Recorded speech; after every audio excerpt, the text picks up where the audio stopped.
Hello hi friends, welcome to our channel. నేను మీ KMR. So friends, చాలా రోజుల తర్వాత మనం ఒక మంచి ప్లాట్ అయితే చూద్దామని వచ్చేసాము. ఇవాళ ఒక వెస్ట్ ఫేసింగ్ ప్లాటు 33 ఫీట్ల రోడ్లకి డిటిసిపి లేఅవుట్లు అయితే చూద్దామని వచ్చేసాం. ఇప్పుడు మీరు అబ్జర్వ్ చేయొచ్చు, ఇక్కడ ఒకటి మనకు రోడ్ అయితే కనబడుతుంది. అక్కడ డాంబర్ రోడ్డు. ఆ రోడ్ వచ్చేసి ఆ బైక్ వెళ్ళి ఆ రోడ్ వచ్చేసి జస్ట్ ఇట్లా ఒక 1 కిలోమీటర్ వెళ్తే బెంగళూరు నేషనల్ హైవే వస్తుంది. ఇక జస్ట్ బ్యాక్ సైడే ఒక 100-200 మీటర్లు వెళ్తే మీకు ఆడ షెడ్ గమనిస్తూ చూడొచ్చు మీరు బ్యాక్ సైడ్. ఇక్కడ మొత్తం కూడా ఒక 30-40 కంపెనీలు ఉన్న SEZ ఉంది. ఒక 100 ఎకరాల్లో యూనివర్సిటీ కూడా ఉందన్నమాట. సో ఇక్కడ నుంచి బెంగళూరు హైవే 1 కిలోమీటర్ అవుతుంది. ఇట్లా నుంచి షాద్ నగర్ 30 కిలోమీటర్లు, శంషాబాద్ అయితే 50 కిలోమీటర్లు అవుతుంది. ఇటు జడ్చర్ల అయితే మనకి ఇక్కడ నుంచి 4-5 కిలోమీటర్లు వస్తుంది.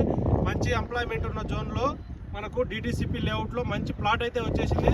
మీరు అబ్జర్వ్ చేయొచ్చు, అక్కడ మనకి ఏదైతే రోడ్డు కనబడుతుందో అక్కడ నుంచి స్ట్రైట్గా ఇలా వచ్చి 40 ఫీట్ల రోడ్లో, అక్కడ నుంచి ఇట్లా 33 ఫీట్ల రోడ్లో వచ్చేస్తే మనకు ప్లాట్ అయితే ఇదే అనమాట.